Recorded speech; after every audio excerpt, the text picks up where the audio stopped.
Hankittiin mökki vuosi sitten ja täällä oli valmiiksi vanha rengaskaivo, jonka vesi oli sameaa ja loppukesän kuivana aikana vesi alkoi haisemaan pahalle ja kaivon tuotto heikkeni.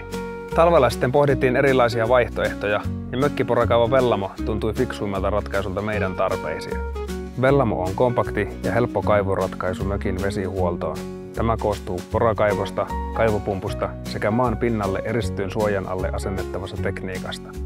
Tämä kaikki tulee yhdessä samassa paketissa kiinteällä hinnalla, joten kustannukset ei nouse, vaikka vesi löytyisi vasta syvältä maan uumenista. Tämän porakaivon tekeminen oli lopulta todella sujuva prosessi.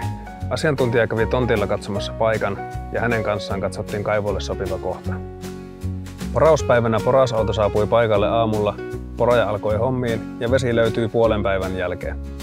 Kaivoa porattiin lopulta 121 metriä ja vedentuotto osoittautui erinomaiseksi, ollen noin 7000 litraa tunnissa. Tästä hanasta on helppo ottaa vettä saunaan, pihasuihkuun ja puutarhan kasteluun puutarhaletkulla. Pumppu on aika tehokas, joten vettä pystyy siirtämään hyvin pihan toiseenkin reunaan. Tuossa suojan sisällä on kytkentähaara valmiina, joten siitä oli helppo vetää eristetty johto maan alla sisälle mökkiin. Tänne keittiöön tulee nyt raikasta vettä jatkuvalla paineella.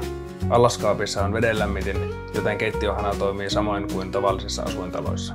Täällä suojan sisällä on myös lämmitysvastus, joka pitää tekniikan sulana myös pakkasella, joten kaivo on käytössä ympärivuotisesti.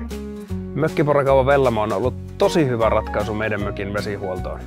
Vesi tulee jatkuvalla paineella ja käyttö on helppoa ympäri vuoden. Muista myös kotitalousvähennys, joka pienensi tämänkin kaivon hintaa 2 tonnilla.